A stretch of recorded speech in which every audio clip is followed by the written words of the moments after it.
careful yet? No, but I'm worried about her. Why? Well, she's too pretty. And she's a bit wild. I cancelled her evening passes tonight, and she looked like she could happily kill me. Every night she's off to the West End or Southampton to parties and nightclubs. Well, so are some of the men. Yes, I know, but how do I control her in Paris? It won't only be Frenchmen. She'll be attractive to the Germans, and she won't know how to handle them. Armour, she never breathes a word about what she's doing. We've checked on her over and over again. Right, well, I'll let you know what I think when I've talked to her. Well, Jean Fraser, tell me about yourself. You're bilingual, I understand. Mon père est un avocat, et ma mère est française. Je suis fille unique. Good. Okay, we'll continue in English, shall we? Is your father successful? Yes, he's well known in Edinburgh. He gets more work than he can handle. Is he rich? Well off. He doesn't discuss money with me. Why'd you join the SOE? They asked me, and it sounded fun. Fun? Yes, fun. May I ask about your background? Very well. My father is a retired insurance agent, and he helps my mother run a boarding house at Sea Houses in Northumberland. What did you do before the war? I was a shop assistant. What kind of shop? A bookshop. They told me that I was being considered by an agent as his WT operator. It's you, isn't it? What makes you think that? You wouldn't be talking to me if it wasn't for that. You wouldn't waste 5 minutes of your precious time on me. Because you only like humble people, and people who take life seriously. I should certainly be scared of working with someone who thought fighting Germans was fun. Well, you look at my record, mister. I've beaten most of the men on this damn training course, and that's what counts. Why do you spend so much time in nightclubs? Because I like nightclubs, and I like nightclub people. They're happy. They have a good time. They enjoy themselves. So put that in my P-file. It's already in your P-file. Oh, you can't win against you lot. Well, you know what they say. Time spent in reconnaissance is seldom wasted. It's true. I'd better go. You don't want to be my WT operator, then? But you just said... I was just discussing the problems with you. But you're prejudiced against me already. I'm prejudiced both ways. What's that mean? You've got a first-class training record, so I want to take you on while I've got the chance. But on the other hand, there are a couple of snags. What are they? Well, first of all, you're very beautiful. You're too beautiful. You'll be noticed wherever you go, by Germans as well as Frenchmen. And secondly, I'm worried about the nightclub business. The only people in Paris nightclubs are Germans and black market barons, and that's dangerous for you, and therefore dangerous for the rest of us. You don't like me because maybe my father's wealthy, and you don't like me because I don't take life seriously. Am I right? Perhaps. Okay, I'll make a bargain with you. You take me and I'll never go near a nightclub unless you order me to. Why are you so anxious to go on this mission? I suppose it's in the blood.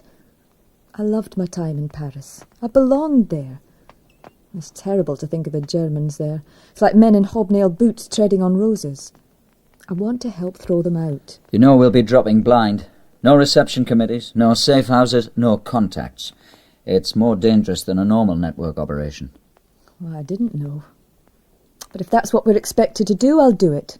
I won't be a liability. Think about it overnight. Tell me in the morning. Are you going to think about it? No. Why not? I've already decided. If you still want to go after you've thought about it, I'll take you. Can I tell you something? Mm-hmm. You know, in your own sweet way, you're just as much of a snob as you think I am. How'd you make that out? Well, you said you worked as a shop assistant. Yeah, well, that's true. Yes, but a bookshop's different. Much posher than just a shop. Yours is a sort of inverted snobbery. Maybe you're right. Well, thank you for listening. I've done some notes on my talk, and there are copies in the office for those who want them. Are there any questions? Which are the most efficient, the Gestapo or the SD?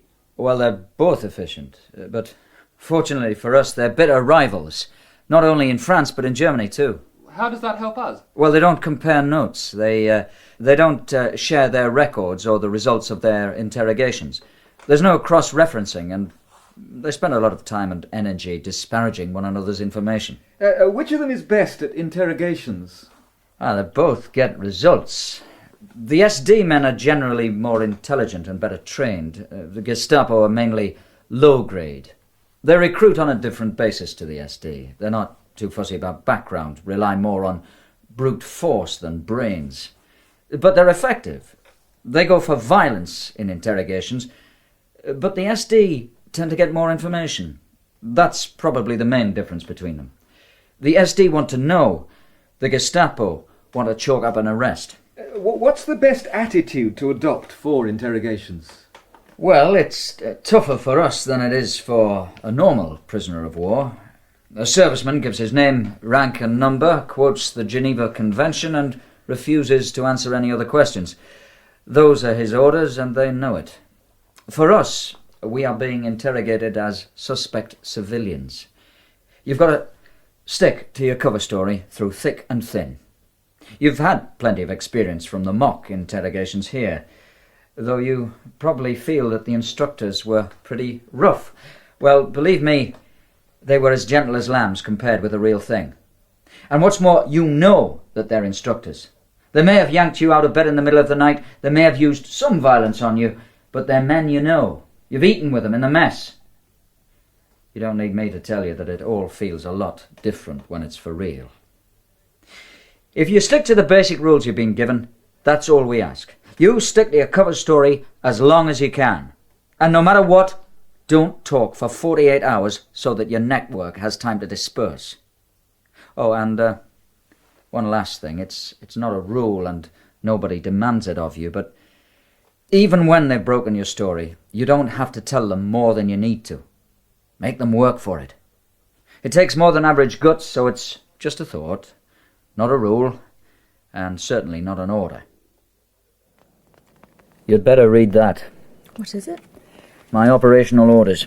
Read it aloud and you'll remember it better. For Captain James Harmer, Organiser of Cyclops. Operation Instruction Number F65, Operation Cyclops. Field name Archevêque. Name on papers Jacques Hubert. 1. Information.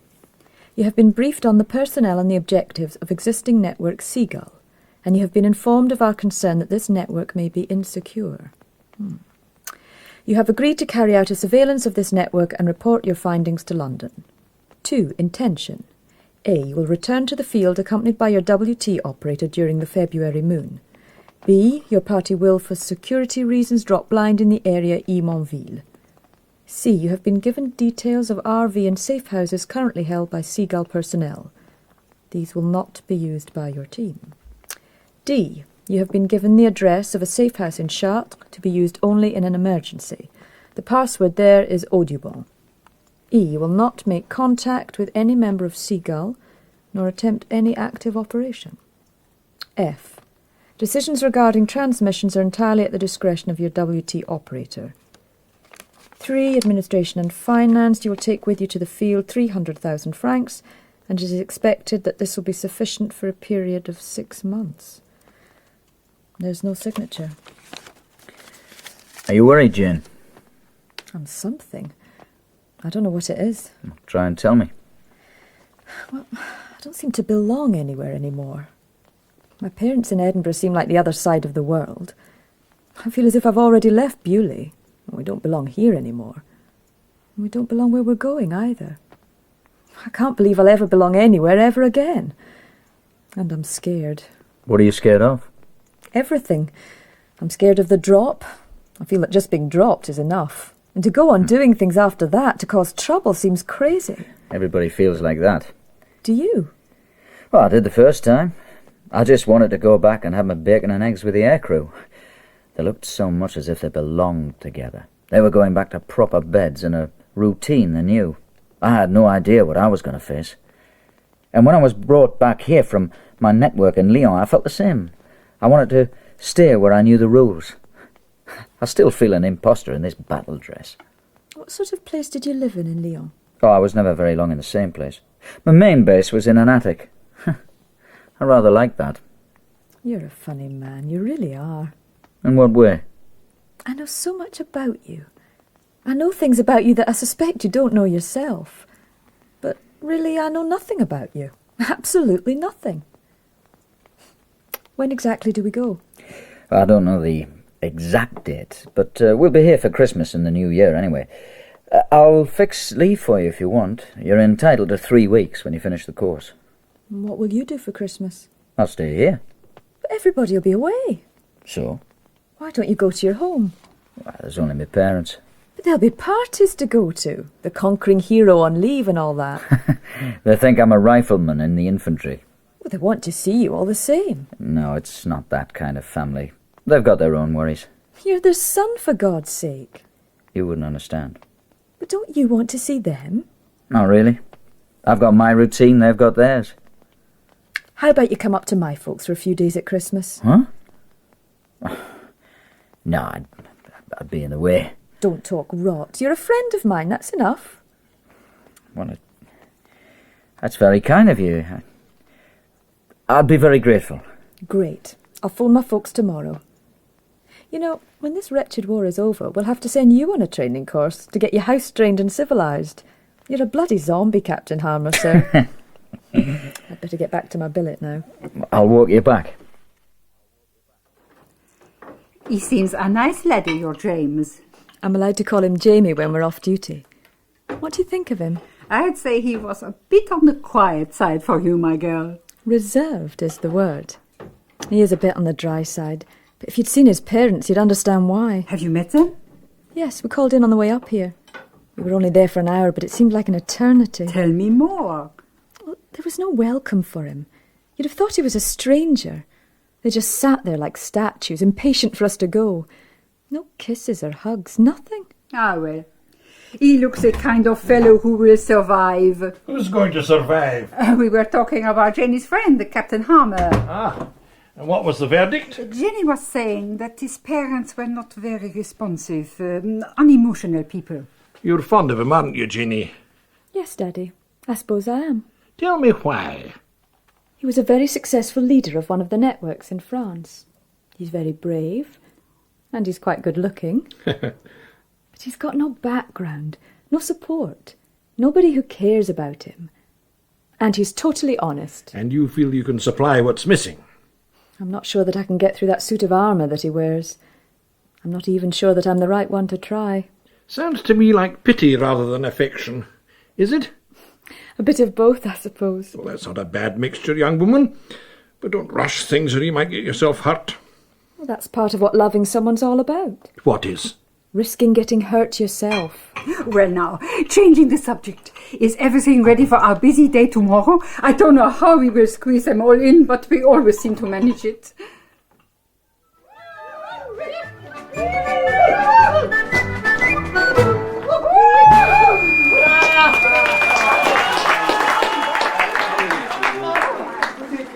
Oh, I'm warm. Come with me, I've got something for you. Huh?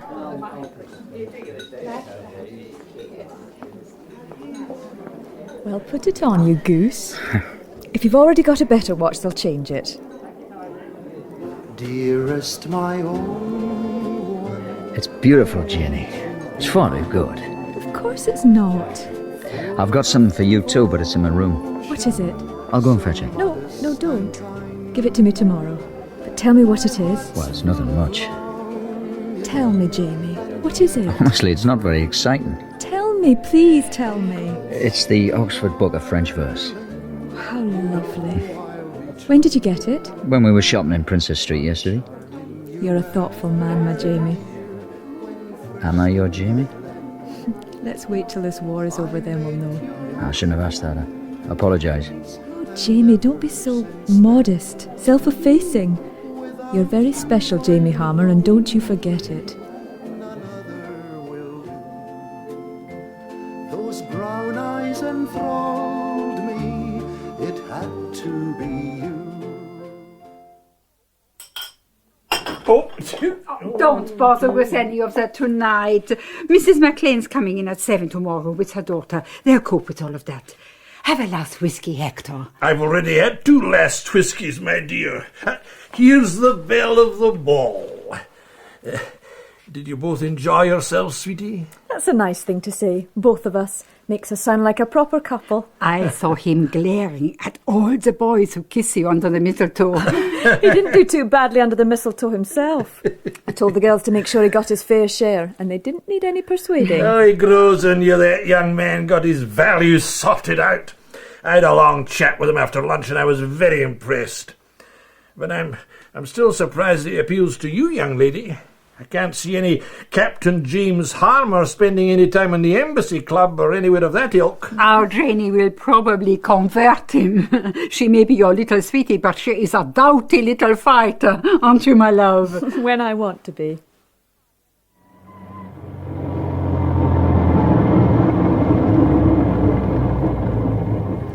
Are we there, Jamie? Yes. Back from the fairy story to reality. Did you have a good sleep? Lovely, thanks. Did you really enjoy Christmas? You know I did. I loved every minute of it. Why was it a fairy story? Oh, people with open minds. And generosity. Open and welcoming to a stranger just because he's a friend of one other family. Most families are like that, Jamie. Maybe.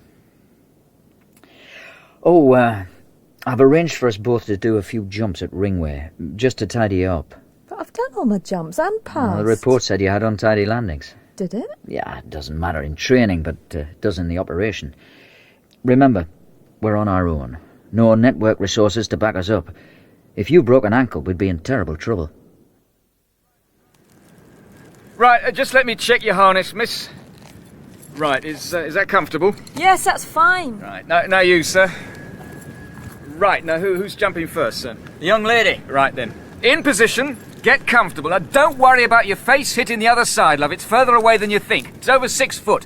Now when I tap your shoulder, straighten your back. When I tap you the second time, you go, understand? Yes. And don't forget what your mother told you. What's that? Always keep your legs closed. We don't need any of that sort of talk, Sergeant. No, sir. Right, miss. Back straight. Good. Go!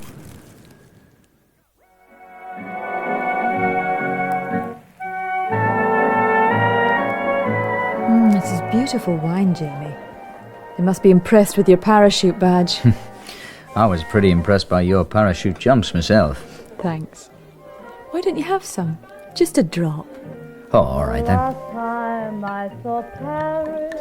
Listen, they're playing our tune. Dance with me, Jamie, just this once. I can't dance properly, you know that. I can't dance at all. You didn't do badly at Christmas. In fact, you danced perfectly well. Have a go. I'll guide you round. Come on. And lovers walk beneath those trees, and birds find songs to sing. All right, let's go over it once again. We land and bury our parachutes in the ditch. I walk to the road as soon as it's light. 2 kilometres further on, there's a bus stop at the main road. The first bus is a 5:20 local time. I go on the bus to Chartres and take a ticket to Paris, a return ticket. There's a train at 2 p.m. and you will catch that when you see me get on it. We travel separately. If there's a check, I use my documents and my cover story. We join up outside the station in Paris. Why are you on the train? I've had the promise of a job in Paris with a photographer. I've got a letter from his studio. Fine. Any queries? What if they check on the studio address? Oh, it's a genuine studio, and the man whose name is on the letter would confirm that the letter was genuine. He's one of ours. Is it still to be tomorrow night? Unless there's an unexpected change in the weather. If you do have second thoughts, you can change your mind any time before we board the aircraft, and nobody would hold it against you. There are plenty of vacancies in SOE in England for wireless operators. We're a team now, Jamie, you and me. I shan't be backing out. Try and get a good long sleep in tonight. I'm going to check over my radio again. Good girl. I had my final dental today. Oh, what have they done? Taken out 2 good English fillings and put in rather nasty continental fillings. Look. Oh, you still look very beautiful. Thanks. By the way, what happens tomorrow? Oh, we fly out from Tempsford near Luton, in a Dakota. And Carter and a fanny officer for you do the clearance check. What's that?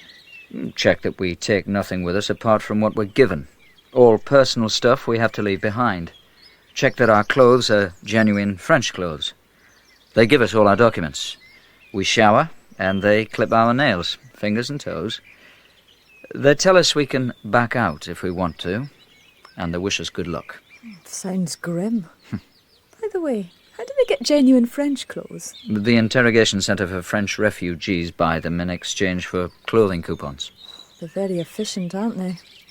They have to be. The little town of Casino is being steadily and swiftly blown to pieces. We've done everything possible to dislodge the enemy, but he is determined to stand his Mr. ground Hammer? to the last. Yes? Flight Lieutenant McNay. There's a wee bit of cloud over the French coast, but that won't be any problem. The weather over the other side is much the same as here. Damp but mild. Are you both ready to go? Anytime. Come on then, let's get cracking. Another 10 minutes, Skipper. There's no much wind now, so we can drop you pretty accurately. What's the jumping order? Me first, then the girl. Right. The red light will go on 3 minutes before our ETA. Right.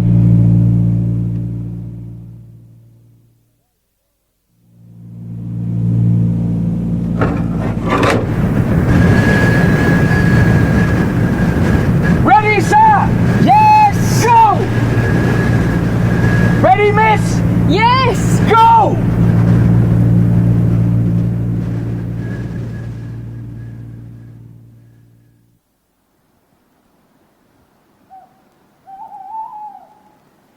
Now you know what you have to do. Yes. I make my way to Chartres when it's light. I catch the 2 p.m. to Paris and wait outside the station for you. You'll be travelling separately on the same train. Okay. On your way. Take care.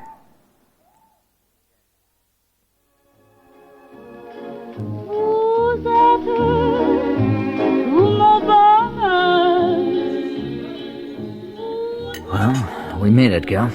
I can hardly believe it. Why?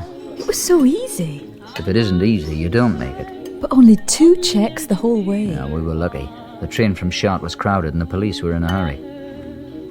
I think I'll see if we can get rooms here. Monsieur, mademoiselle, the food to your satisfaction? Oh, fine, thanks, patron. Ah, bon. Where can we rent a couple of rooms? How long for? 6 months, maybe longer. Just the two of you? Yes. Well, there's a large double room upstairs with his own kitchen, but only a shared bathroom. Can I see it? Well, of course. Through the door, first left. Up these stairs to the top floor. What's the reception going to be like up here? It'll do. Now, how soon can you contact London? Well, I can take a 9 o'clock schedule tonight if you want it. Right, I just need to let them know where we are.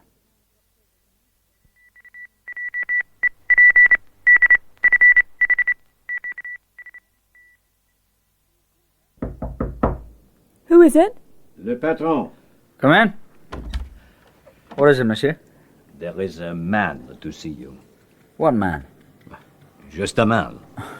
No, I don't know anyone round here. It must be a mistake. If you want my help, you will help this man. What kind of help? He's in danger. He wants your help. Others want your help. They are desperate. What's that got to do with me? I think you know, my friend. He is waiting in my own room. I'll be down in a few minutes. Who are you, and what do you want? Do you like seagulls?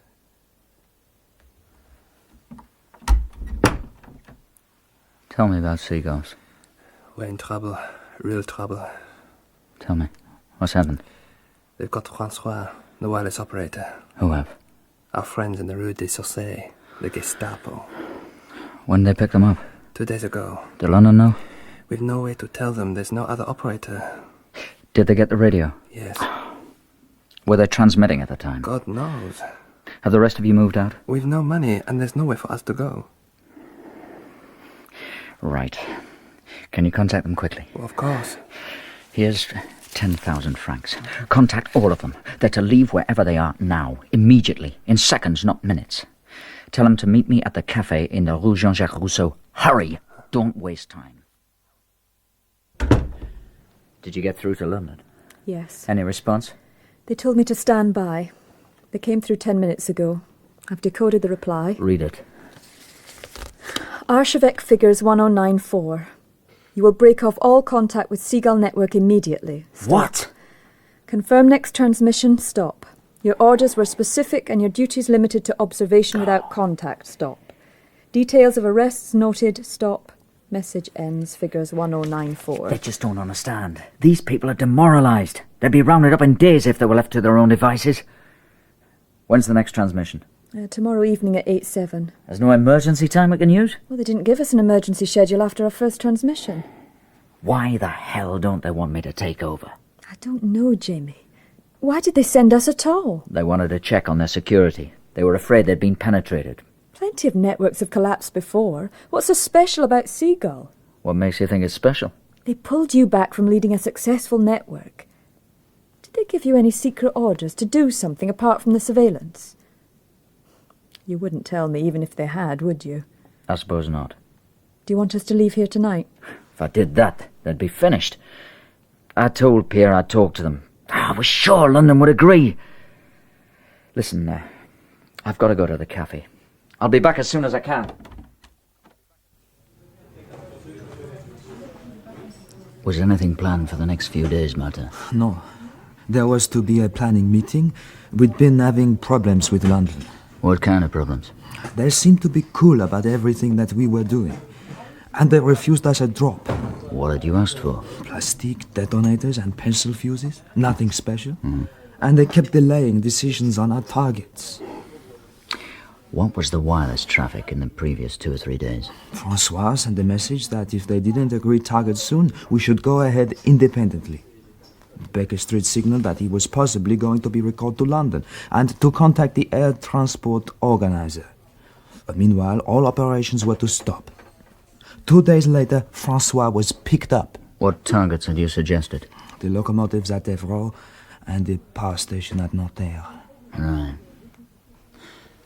Let's go over to the others.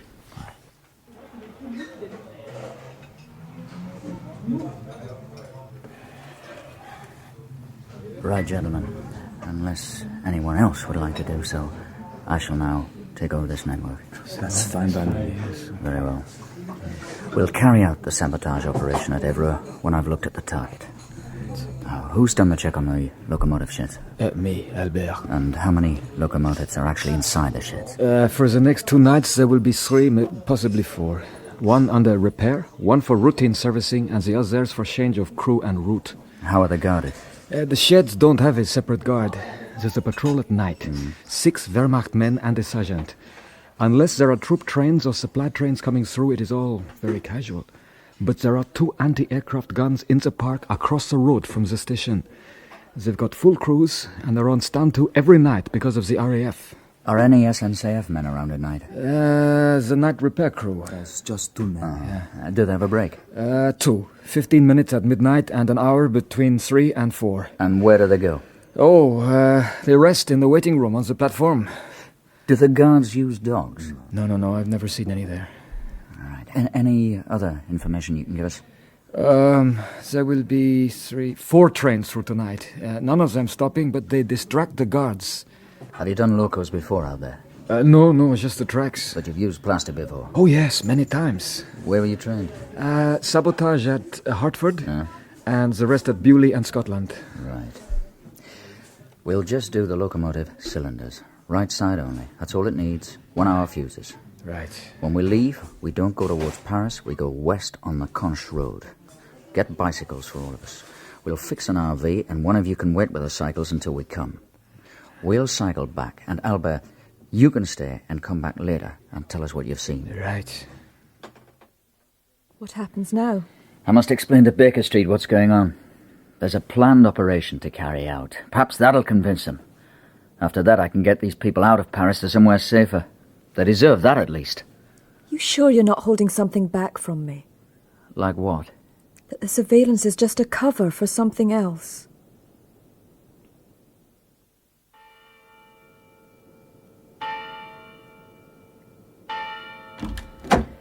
Oh, Jamie, thank God.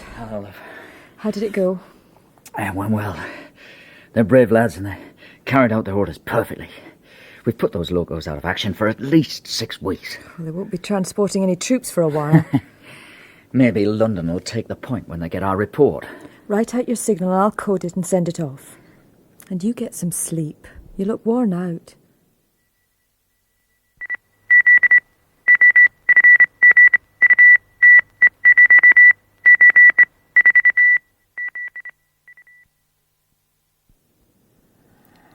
Jamie, wake up. Martin's waiting to see you. He's downstairs. Did you get a reply from London?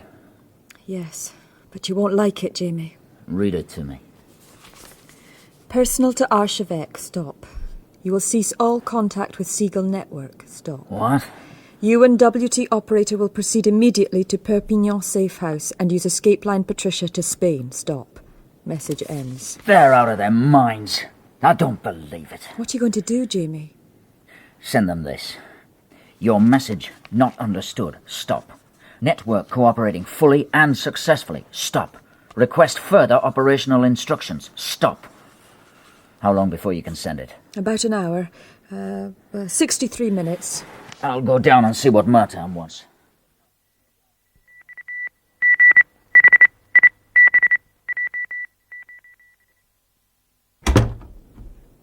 Jane? What the hell's the matter, Jane? Nothing. Why? You look like you've seen a ghost. They ordered me to stand by after I sent your message. When they came back, they said they would no longer accept any signals traffic from us. They just went off air. I sent our emergency signal 3 times, but they didn't respond.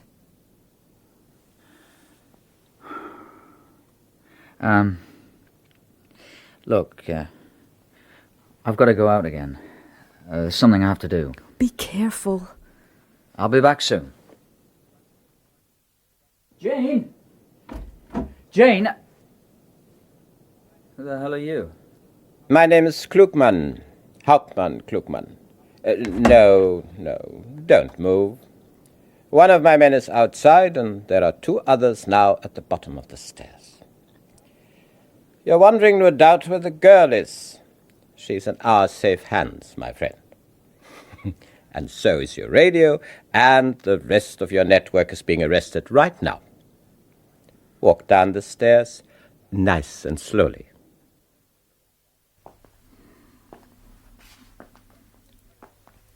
What's your real name, Archevêque? What do they call you back at Baker Street? Why did they send you to Seagull?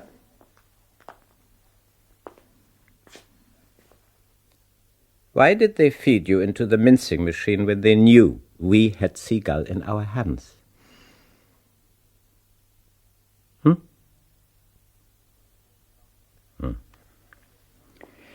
Somebody in London must really dislike you.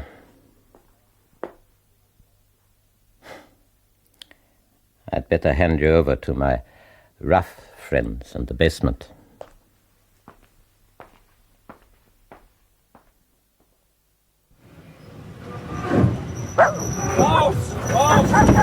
Where in hell is this? This is hell, my friend. They call it Buchenwald. Raus, alle raus! Mach schnell! They call it Buchenwald. Buchenwald. Buchenwald. Buchenwald. Buchenwald.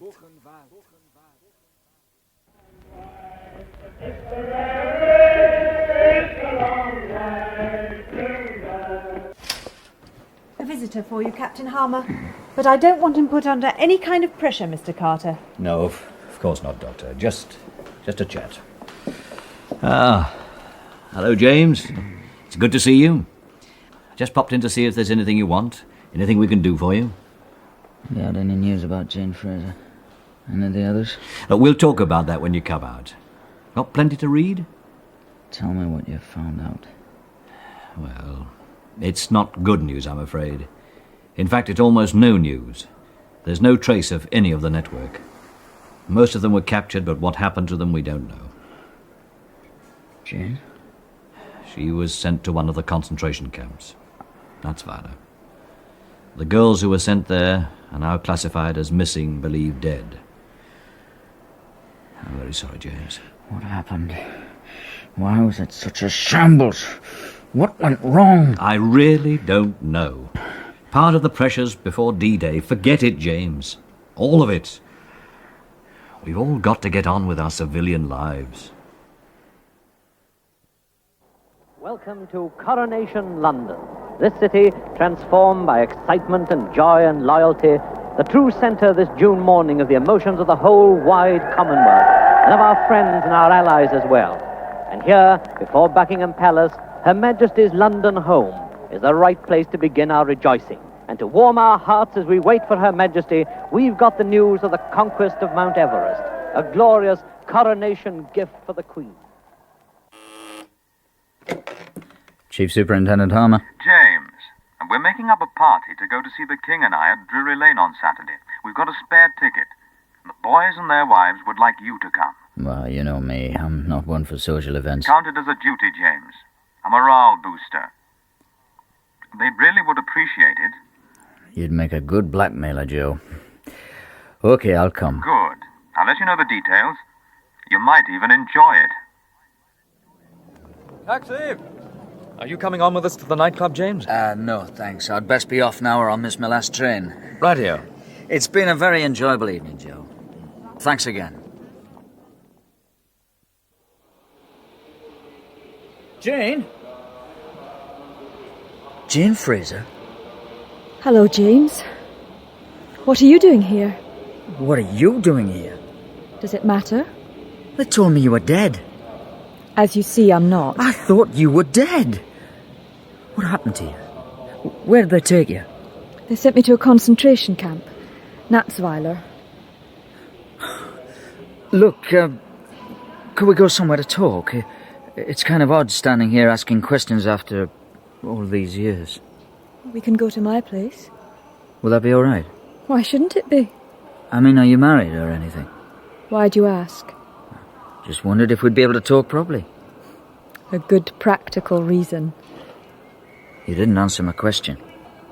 No, I'm not married or anything. Where do you live? In a little mews flat in Kensington. Have you got a job? Yes, translate novels for publishers. Oh. Are you sure it's all right if I come back to your place? Oh, James, don't be so Victorian. We used to... Yes, it'll be all right. Make yourself comfortable. Thanks. What are you doing now, James? Guess. I've no idea. Schoolmaster? I'm a policeman. Of course. How right. Kent County Constabulary. You must be very good at it. Maybe. When did you get back? Well, I was released from Buchenwald late 45, but I was in hospital for quite a time. What about you? I was back quite quickly. June 45. Why the hell didn't they tell me? I expect they had their reasons. I heard that MI6 got busy destroying all records and traces of SOE as early as 45. I wonder what happened to the others. Pierre is a juge d'instruction in Paris. Beaucaire plays the piano in a nightclub. Martin works here in London at Rothschild's. Oh. Albert is in an asylum just outside Paris. He never recovered. You didn't meet Francois and his radio girl. They both died in Fresnes prison under interrogation. But you probably know that. I've not heard a word about any of them. Are you married, James? No. Have you seen any of the Seagull people since the war? Yes, I've seen them all. What? Those that survived. Lately? We meet if we can once a year. But how do you all get in touch with each other? We were all debriefed in London. We kept in touch. Who debriefed you? Carter. Huh. And what's Carter doing now? He's a director of Coutard's, the merchant bankers. Uh-huh. Does he go to the reunions? No. He's not been invited. Oh, why wasn't I invited? Nobody knew you were still alive. I'd like to meet them just once again. Who should I contact? I shouldn't contact any of them, James. It wouldn't be wise. Why not? They think the network was betrayed to the Germans. Oh, I think they're probably right. What's that got to do with me? They think it was you. Me? And what do you think? I keep an open mind. Is that the best you can do? I'm afraid so. But you were with me all the time. I was arrested too. You disobeyed London's orders. But you were there. You saw what it was like. I couldn't leave those people to be picked up by the Germans. They were picked up after you took over. Can I ask you a couple of questions, James? Maybe you won't believe the answers. I shall. One of them I ask solely because you always did speak the truth. Go on. On one of the last days, when London were being difficult, I asked you if maybe the surveillance wasn't a cover for something else. You didn't answer in words, you just shook your head. Was that because you knew something the rest of us didn't know, but you didn't want to tell me a lie? I can remember you asking that. Remember shaking my head. Maybe I had something else on my mind. I meant exactly what I indicated, that it wasn't a cover. There was nothing it could cover. So what's the other question? On the morning of the day we were picked up, you went out. You didn't tell me where you were going, and I was arrested before you came back. Where had you been?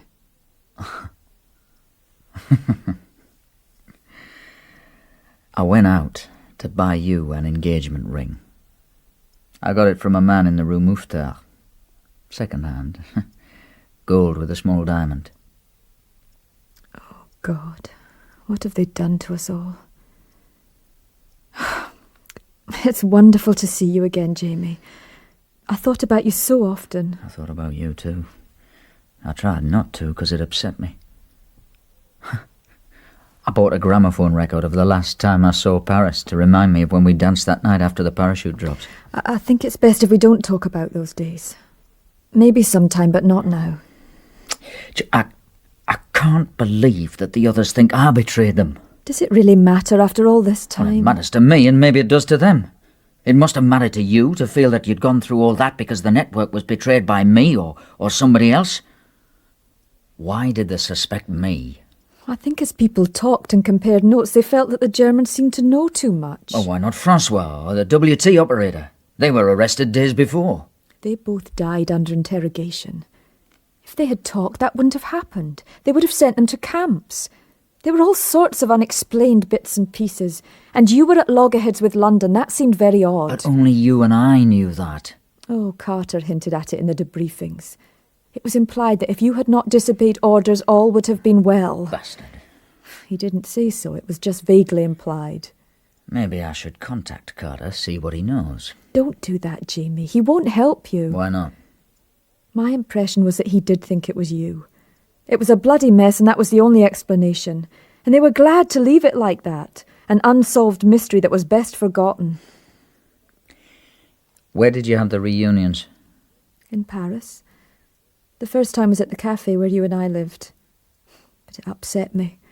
And we went to Le Lapin the other times. I've never been back. I never wanted to. I never imagined I'd want to go to Germany either.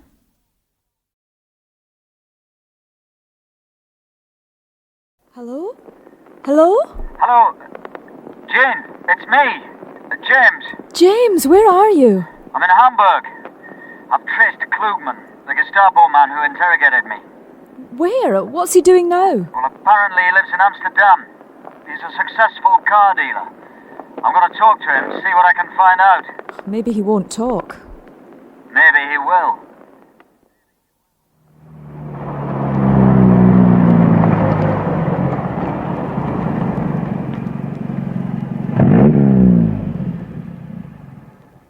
Of course, the price is negotiable, but... It isn't the car I want to talk about.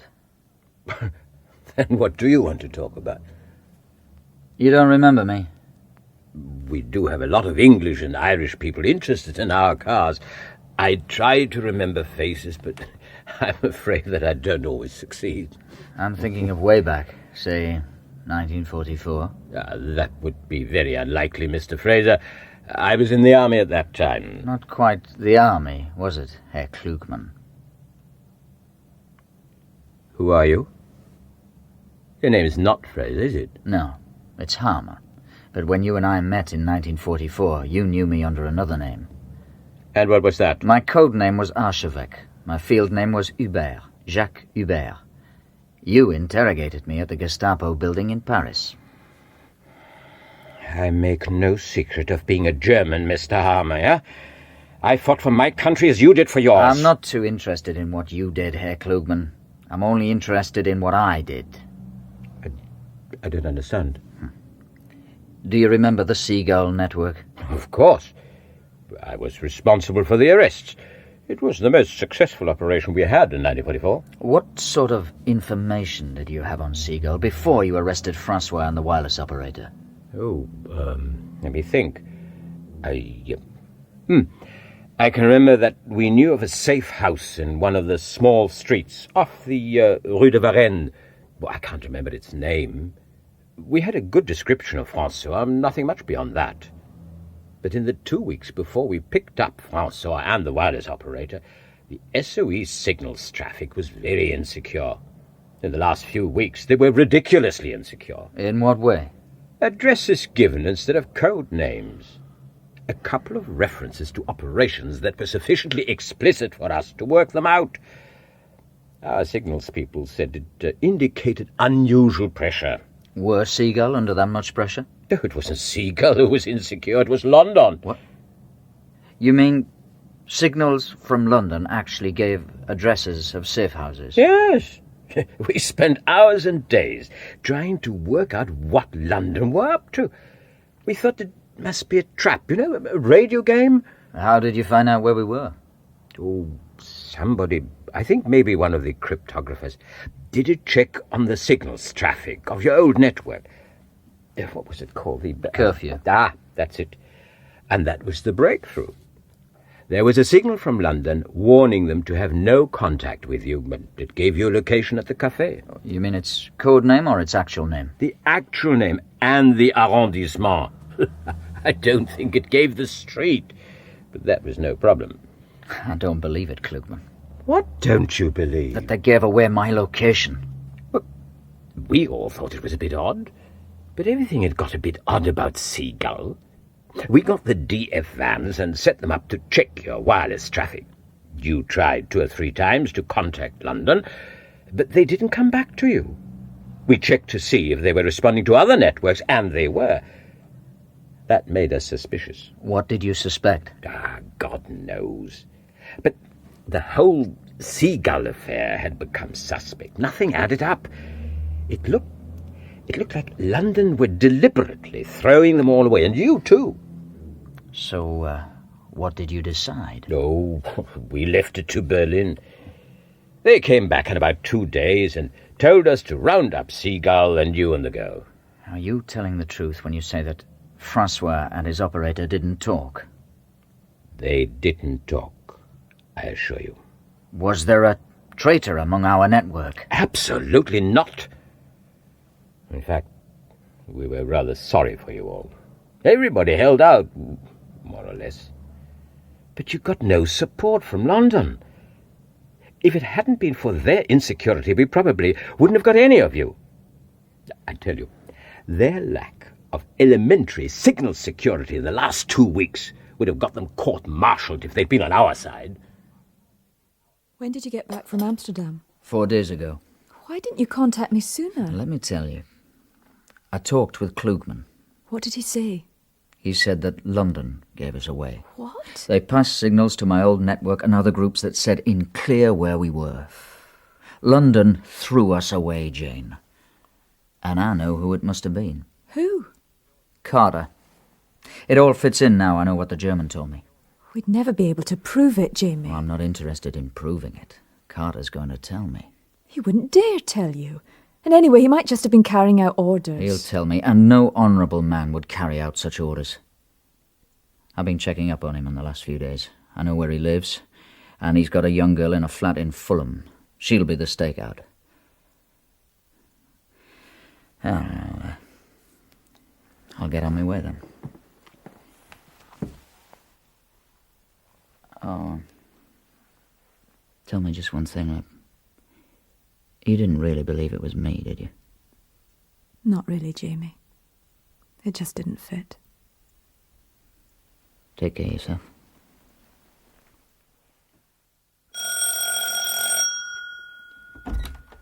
Yes? Oh, good evening, miss. I'm a police officer and my car's broken down. I'd be very grateful if you'd let me use your phone. I won't be more than a couple of minutes. Got any identification? Of course. Okay, you better come in. Thanks. Who is it? It's a policeman, Monty. Wants to use my phone. Shan't be a moment, sir. Just a call to transport. Oh, well, that's all right. Harmer? Huh? My God, James Harmer. How are you? I'm sorry, I don't think we... Carter? God, well, I'm blessed. I'm fine, how are you? Very well. Never been better, old chap. And you're a copper now. Uh-huh. Bet you're a damn good one. Where are you stationed? Maidstone. Detective Chief Superintendent. Kent County Constabulary. Well done, well done. This is a friend of mine, Penny Watkins. Hello. How do you do? She's my part-time secretary. Look, I tell you what, make your call, old boy, and then let's go round the corner and have a pint for Old Lang Syne. Why not? So how's life treating you? Don't get a moment's relaxation. The bank takes every minute. One damn thing after another. Why don't you take some time off? Oh, You could have my boat on the Medway. what? Yeah. You know, that's a pretty good idea. I'd like to take you up on that. I could take young Penny. Sure. No, so do you really mean it? Yeah, of course I do. Well, why not come down on Friday evening, stay till Sunday? You might as well enjoy the last of the summer. Right, well, look, scribble your phone number out for me. I'll phone you tomorrow.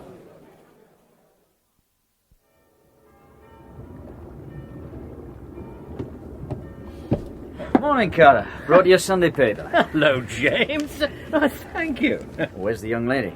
Oh, I took her to the station this morning. She'd had enough of peace and quiet.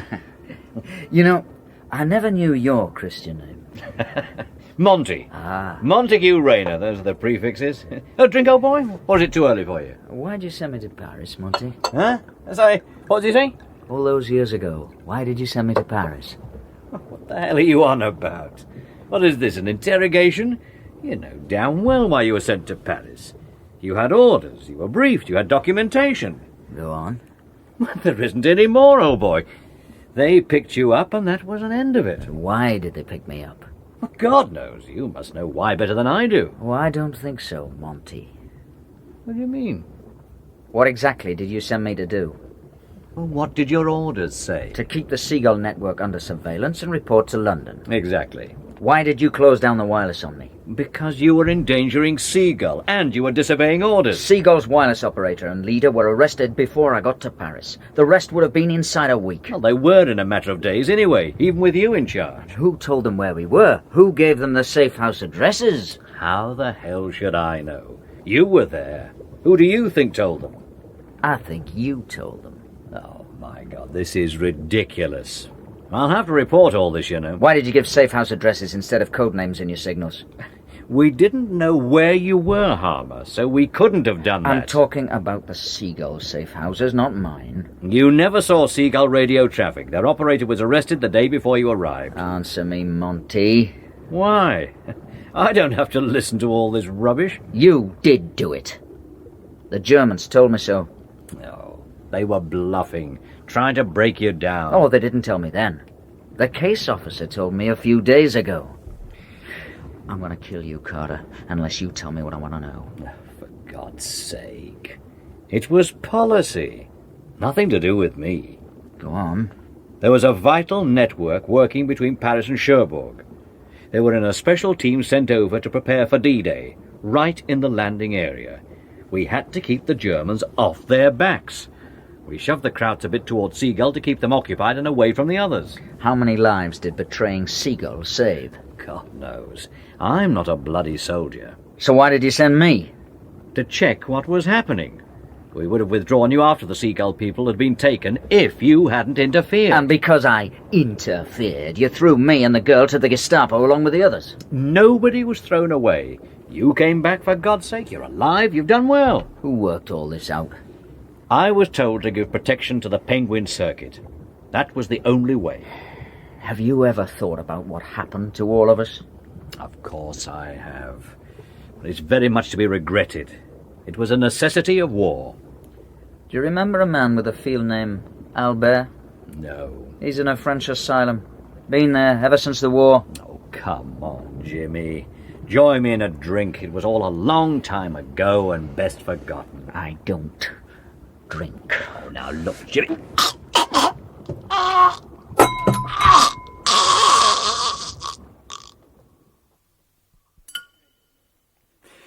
What do you make of it, Keating? Almost certainly murdered, Chief Inspector. How? That's why I said almost certainly murdered, but not where he was found. There's a whole series of broken blood vessels down the right side.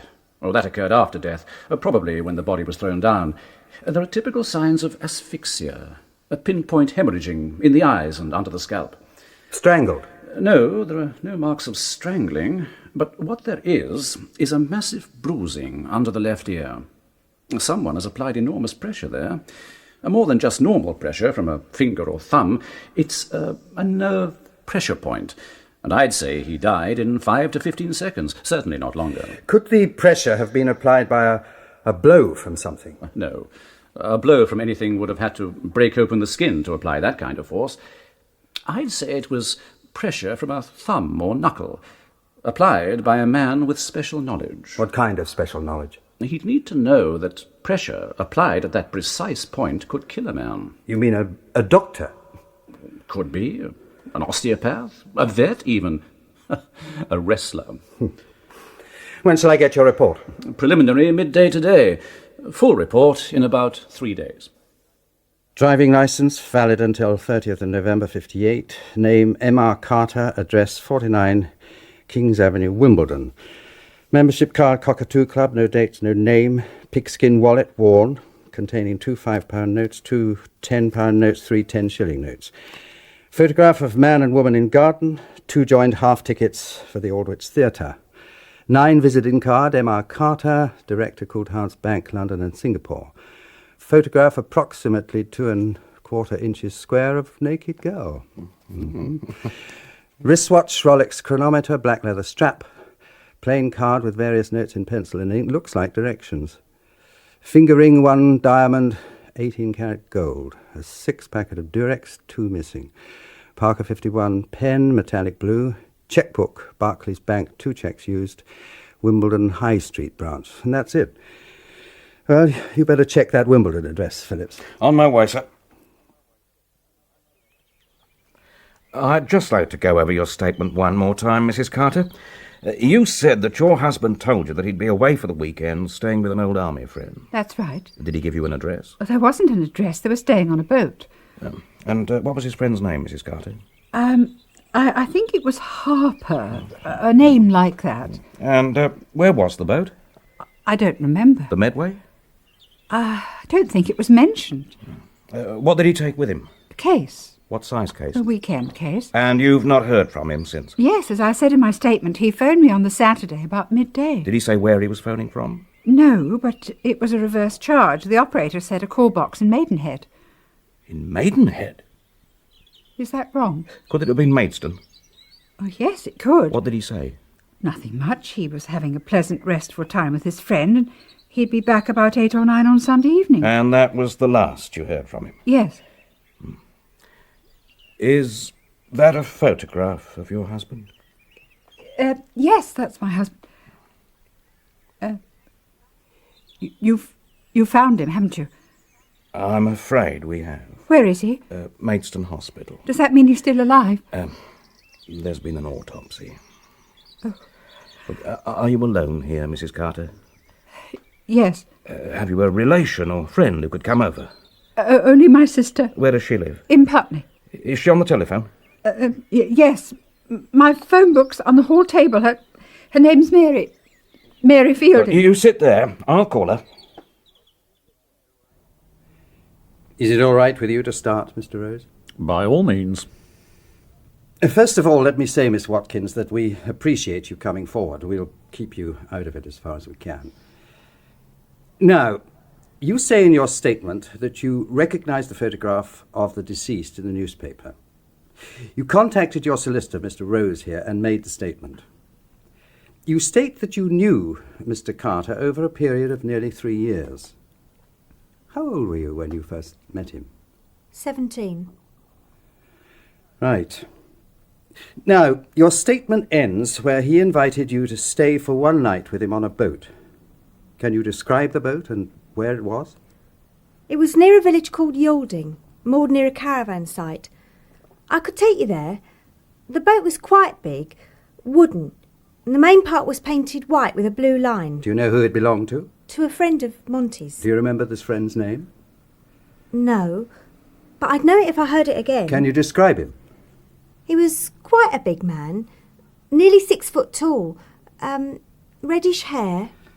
A nice man. Was the friend on the boat all the time? Oh no, he was just there on the first evening for about 10 minutes, showing Monty where the things were, the gas and so on. Were they on good terms? Oh yes, they were very friendly.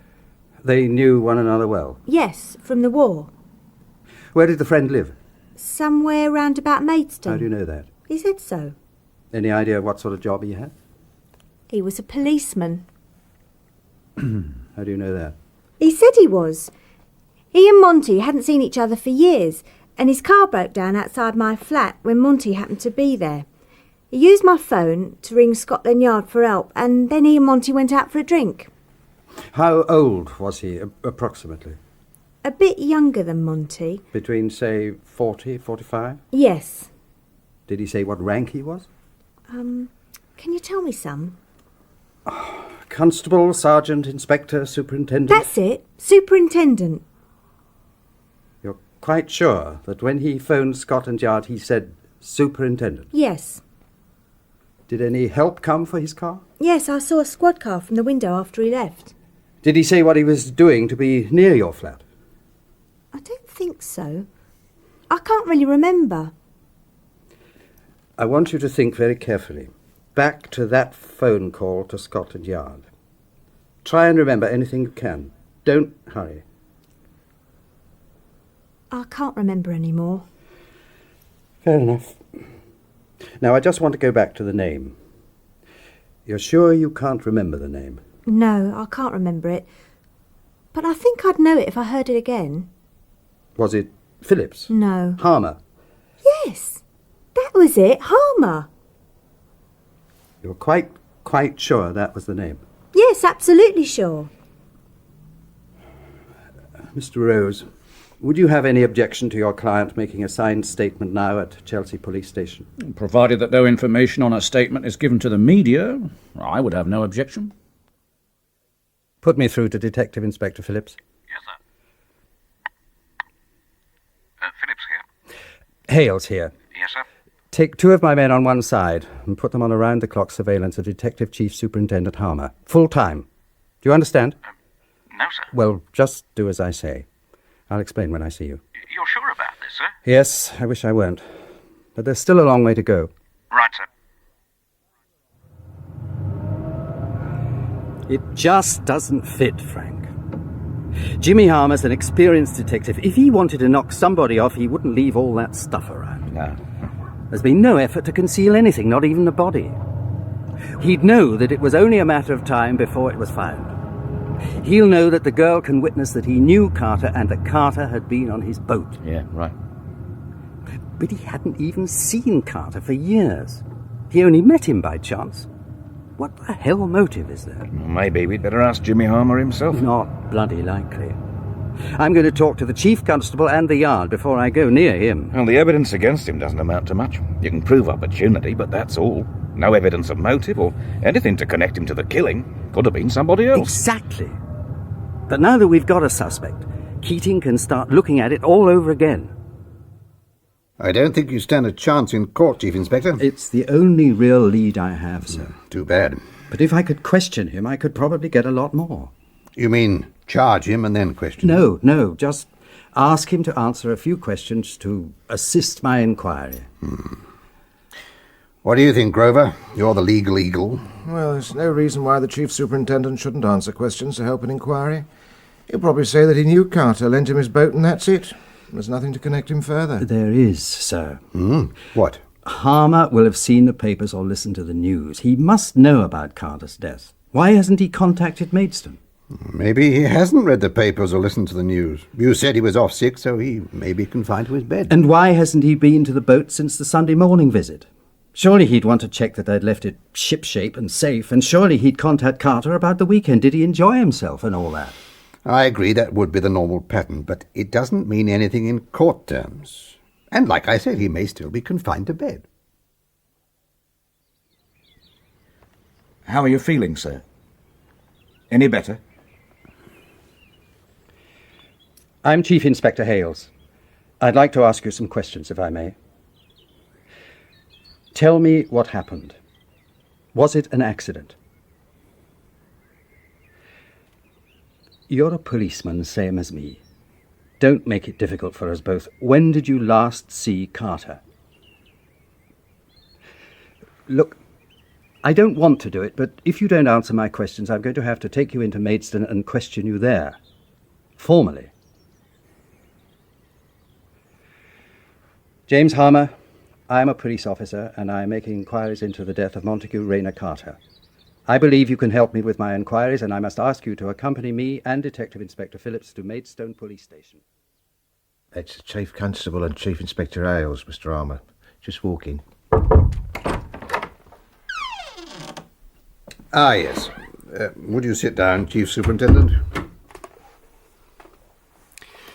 Is there anything I can do for you, James? They tell me that you have refused to answer even routine questions. Would you like to see a doctor? Would you like to talk to me off the record? The Chief Inspector is investigating a murder, and it seems that you knew the victim and that he was last seen on your boat. I would like to ask if anything untoward happened that you know of. Carry on, Hales. James Harmer, I arrest you on suspicion of the murder of Montague Rayner Carter on or about the 28th of September, 1953. Anything you say may be written down and used. Press the bell when you've finished, Mr. Fraser.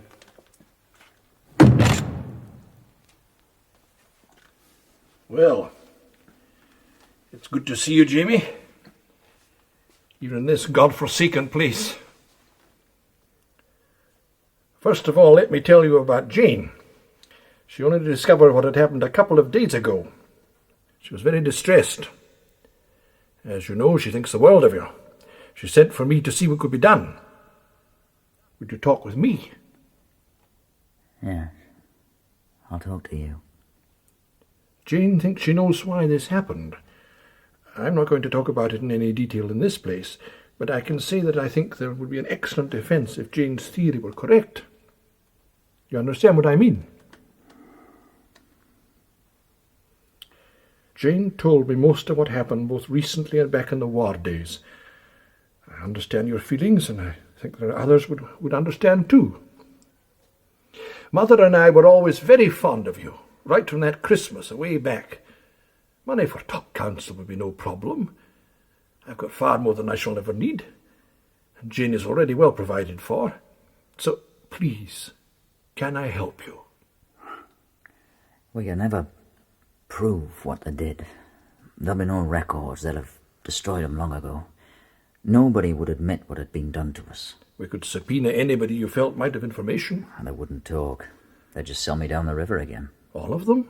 There was probably only one other involved. Do you know who he was? No idea.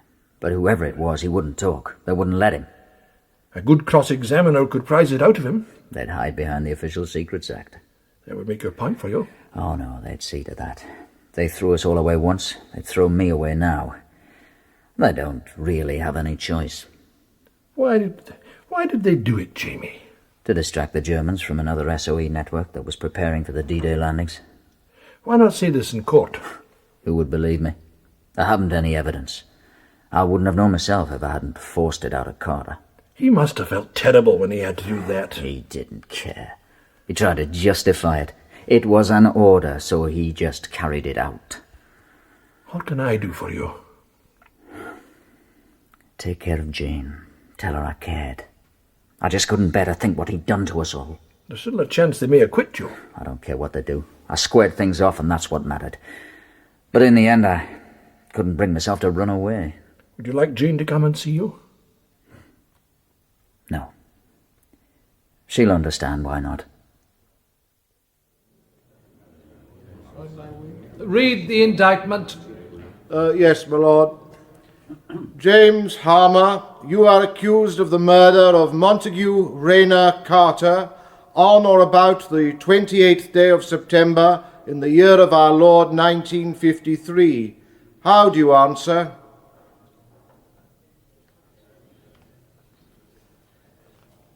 Ladies and gentlemen of the jury, I am afraid that at this point it is necessary for me to explain a point of law to you.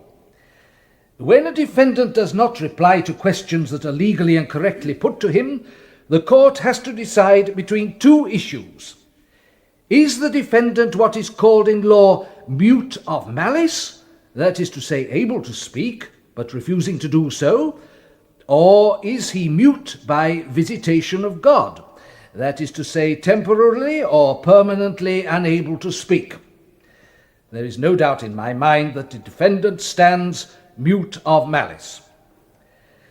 The second point that I want to draw your attention to is that the court has appointed learned counsel to act as what we call amicus curiae, the friend of the court, to act on behalf of the defendant. And the learned counsel who has been appointed raised no objection to my finding that the defendant stands mute of malice. The defendant has not spoken or responded to questions from the moment of his arrest. And this leads me to my final point. I want you to know that it is a matter of law that a defendant has the right to remain silent. During the trial, and when you retire to consider your verdict, you will not read into the defendant's silence any implication of guilt. Guilt is for the prosecution to try and establish, and for you alone to decide. Ladies and gentlemen of the jury, it is the prosecution's intention to put before you evidence that will convince you that the defendant committed the act of murder on the deceased Montague Carter. But before I come to that evidence, there is something that I want to bring to your attention. The occupation of the accused. He is a very senior police officer, a detective chief superintendent of the Kent County Constabulary, no less. It is my duty to point out to you that that has no bearing on this case. You may feel that a senior police officer is either less or more likely to commit the crime of murder, but the defendant in any murder trial is a man or a woman, nothing more. He or she may be titled, eminent, famous, or otherwise virtuous, but when he stands in the dock in this court, he has to be considered as innocent until you decide that he is guilty. Turning now to the evidence that I will put before you, I start with the finding of the body. On the afternoon of the 10th of March, a sales representative came upon a body lying in a wood near the village of Yalding in Kent.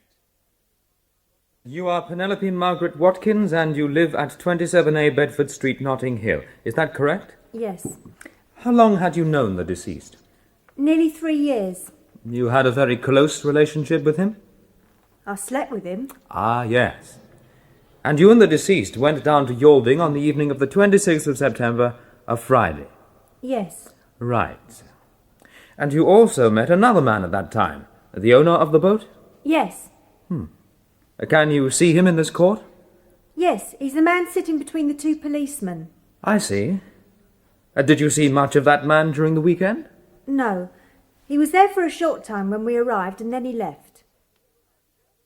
Ladies and gentlemen of the jury, when this trial started, His Lordship instructed us on the subject of the defendant's silence. He told us that such silence should not be interpreted as guilt. Now, I want to remind you of that. It is the defendant's right not to answer questions. It is as much his right as any other right granted by the law. And when His Lordship warned you that no guilt should be attached to that silence, he meant no guilt, not even the smallest prejudice.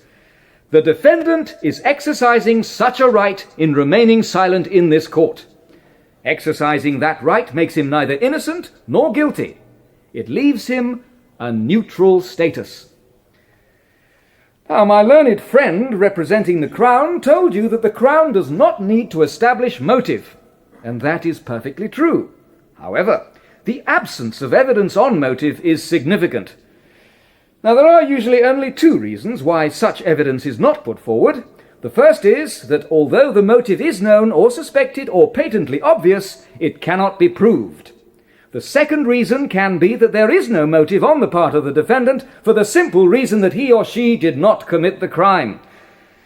Now, I won't dwell on this, but I don't want you to be misled by my learned friend's comments on motive. If the Crown could have put forward motive, I have no doubt they would have done so. I come now to the evidence which the Crown has put before you. It strikes me as being like one of those boxes of chocolates called assortments. Try this strawberry cream, and if you don't like that, try the marshmallow. And if you don't fancy that, then there's always the one with the nut. There was a little something for everybody and nothing much for anybody. And when it came to establishing that a murder had been committed, we heard the evidence of an eminent forensic scientist. But in my opinion, that merely established the cause of death. I suggest to you, ladies and gentlemen of the jury, that the Crown did not establish that murder was committed. And when we listen to the parade of those who the Crown suggest would have the necessary strength and knowledge to commit such a murder, we are indeed in a very strange company. Wrestlers, surgeons, veterinary surgeons, I won't go on. But you will notice that detective chief superintendents were not on that list. I come then to the character of the defendant. You have heard his superiors, his colleagues and his juniors testify that he is an excellent police officer, doing his job with impartiality and skill, with respect for the public and the law. However, I must point out to you that we are not considering here whether detective chief superintendents of police are capable of committing murder, but whether this particular man, the defendant, has committed murder on the evidence put before you. There are no difficult points of law for me to explain to you. This is not what is sometimes called a judge's case, bristling with intricate points of law. It is very much a jury case, where your own common sense will be most important. You will be taken by the bailiff to your jury room, and your foreman will notify the bailiff when you are ready to give your verdict. What do you feel? I'm damned if I know. It was a messy trial. That couldn't be helped. So, why did you bring it to trial? My masters wanted it. Mine but to do and die. How long do you think they'll be out? If it's over a couple of hours, they'll find him guilty. Have you picked up any tittle-tattle as to why he wouldn't talk? No, not a thing. He hasn't said a word to me. That must have been pretty frustrating. No, not really. It's just another case as far as I'm concerned. Mr. Foreman of the jury, do you find the defendant guilty or not guilty? Not guilty. Is that the verdict of you all? It is. Have a whiskey with me, Jeanie. It'll help you get to sleep. I don't like whiskey, Father. You know that. Doesn't matter. Have one with me just to celebrate. You're a cunning man, you know. Well, that's wisdom, not cunning. What's worrying you, girl? I've been tempted to phone him. He must feel terribly lonely and deserted. Oh, I think you're probably right. You mean I should phone him? No, I mean that he will be feeling lonely and deserted, but not deserted by you. Much as you loved him, I'm sure that by now you're only a postscript in his life. I don't understand. He was always lonely. He was a lonely boy. He had a lonely childhood without warmth and affection. He was a lonely young man. And then came the war, and he did a job that absolutely fitted him. People wouldn't have described him then as lonely. There was a more romantic word. He was a loner, and it was loners who survived in that sort of work. I met you, and I suspect that you were the only person in all his life that he ever felt love for. And then he was betrayed. You all were. Some of you came back. Some of you survived better than others. Some just existed, like the man you told me about in the asylum. Somebody high up decided that a handful of people should be thrown to the wolves. Nobody will ever know if it was justified. One man, your Jamie, would never see it as justified. His kind of people don't do things like that for any reason. To find that his kind of people did, and thought nothing of it, would be almost worse than the things you all suffered in the camps. To him, what he did, if he did it, will have been far more than just squaring the account. To him they used his loneliness, his courage, and then threw him away. And the rest of you with him. It takes a different kind of courage to face up to that. He hasn't got that kind of courage. That kind of courage comes from having self-confidence, friends, and a background. He never had that. So what do I do? For him or for you? For him. Nothing. You leave him alone. That's what he chose when he first set out to confront Carter. He knew what he was doing, and he'll know what he's going to do now. He's that kind of man. And for me? I suggest you close down your flat and come back here where you're loved and cherished. Keep on your translations and read Victorian novels. Why Victorian novels? Because in those days women found it possible to love just one man in a lifetime. If he didn't come back from the wars, they went on loving him, and no other. I wish Jamie was being loved and cherished. It's too late for that, my love. That has to start when you're a child. You're a wise old bird, and I'm terribly glad I've got you and Mother. I'm not all that wise. I'm much the same as your Jamie. I'm a black and white man. I don't believe in the grey bits. It's not popular these days, but it means I know where I am. And so does he. Vos billets, s'il vous plaît. Merci, monsieur. Pardon, monsieur. À quelle heure arrivons-nous à Paris? À 6h30.